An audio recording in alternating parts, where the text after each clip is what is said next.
BJP Mahayuti की ward number 14 से उम्मीदवार एडवोकेट सीमा शिंदे के चुनाव कार्यालय का उद्घाटन विधायक संजय उपाध्याय के हाथों संपन्न हुआ। इस अवसर पर पूर्व सांसद गोपाल शेट्टी सहित बड़ी संख्या में बीजेपी कार्यकर्ता, पदाधिकारी और स्थानीय नागरिक उपस्थित रहे। उद्घाटन के बाद एडवोकेट सीमा शिंदे ने तुलसी का पौधा भेंट कर और शॉल उड़ाकर विधायक संजय उपाध्याय व गोपाल शेट्टी का सम्मान किया। कार्यक्रम में उपस्थित लोगों ने सीमा शिंदे का स्वागत कर उन्हें चुनाव के लिए शुभकामनाएं दी। मीडिया से बातचीत में संजय उपाध्याय और गोपाल शेट्टी ने इस वार्ड को विकास की दृष्टि से महत्वपूर्ण बताते हुए बीजेपी महायुति की जीत का भरोसा जताया। बोरीवली में यह उद्घाटन वार्ड नंबर 14 में चुनावी सरगर्मियों को तेज करता नजर आया। उद्घाटन जिस तरह से उनके ऑफिस से जनसंपर्क कार्यालय का उद्घाटन किया गया है, किस तरह आप देख रहे हैं जीत को और किस तरह से सीमा शिंदे को लगता है जनता के बीच प्यार मिलेगा? वार्ड नंबर 14 जहां से एडवोकेट सीमा शिंदे भारतीय जनता पार्टी के उम्मीदवार के रूप में शिवसेना महायुति के साथ में चुनाव लड़ रही है। ये वार्ड गत 2 बार भारतीय जनता पार्टी ने भारी बहुमत से जीता है। यहाँ पर सांसद भारतीय जनता पार्टी के हैं, पीयूष गोयल जी मंत्री है, विधायक संजय उपाध्याय जी है और नगर सेविका के रूप में एडवोकेट सीमा शिंदे आने वाले दिनों में काम करने वाली है। उत्तर मुंबई और खास करके बोरीवली भारतीय जनता पार्टी का गढ़ माना जाता है और भारतीय जनता पार्टी के चाहे वो सांसद हो, विधायक हो, नगर सेवक हो, सभी ने मिलकर बोरीवली का विकास करने का काम किया है। कार्यकर्ताओं का दिल जीता है, मतदाताओं का दिल जीता है और उसके आधार पर ये चुनाव हम भारी मतों से आने वाले दिनों में जीतने वाले हैं। संजय जी, आप क्या कहना चाहेंगे? वार्ड नंबर 14 से जनसंपर्क कार्यालय का जो उद्घाटन हुआ, आप कैसे देखते हैं इस जीत को और क्या लगता है क्या वो विकास कार्य जिसको लेकर जनता के बीच सीमा जाएंगे और जिसके लिए आज आप यहाँ पहुंचे? भारतीय जनता पार्टी शिवसेना महायुति के वार्ड नंबर 14 के चुनाव कार्यालय का उद्घाटन अभी थोड़ी देर पहले संपन्न हुआ। इस अवसर पर जनसेवक गोपाल शेट्टी जी और बड़ी संख्या में महायुति के कार्यकर्ता यहां पर उपस्थित रहे।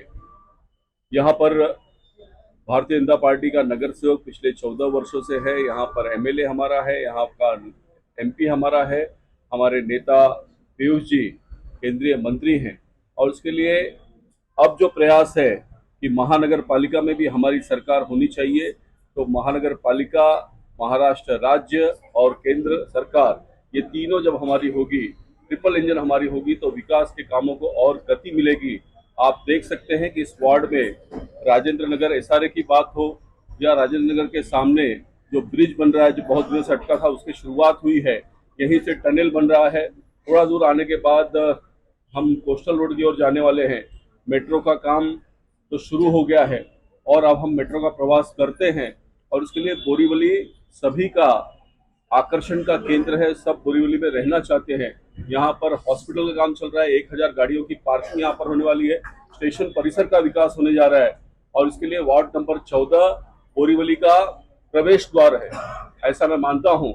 और यह प्रवेश द्वार चकाचक भी होगा, शानदार भी होगा और सभी को आकर्षित करने वाला भी होगा। इस प्रकार का काम एडवोकेट सीमा शिंदे के नेतृत्व में आने वाले समय में हम सब मिलकर करेंगे।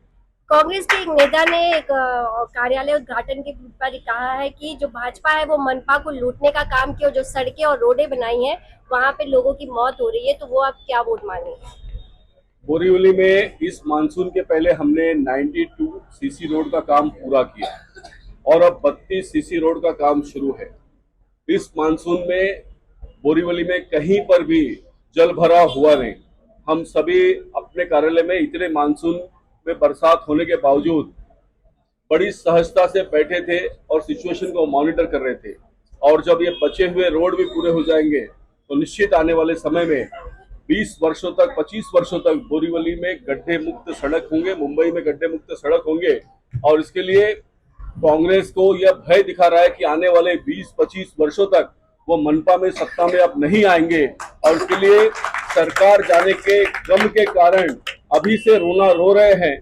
कांग्रेस वालों को तो लड़ने के लिए उम्मीदवार भी नहीं मिले, उनकी बात पर प्रतिक्रिया देना दुर्भाग्यपूर्ण होगा। किस तरह आप अपनी जीत को यहाँ से पक्का करेंगे और किस तरह से जन जन तक जाएंगे? मैं तहे दिल से पहले तो माननीय मोदी जी, माननीय देवेंद्र फडणवीस जी, हमारे खासदार पीयूष गोयल जी हमारे जनसेवक गोपाल शेट्टी जी, हमारे आमदार संजय उपाध्याय जी, इनका तहे दिल से धन्यवाद कहना चाहूँगी।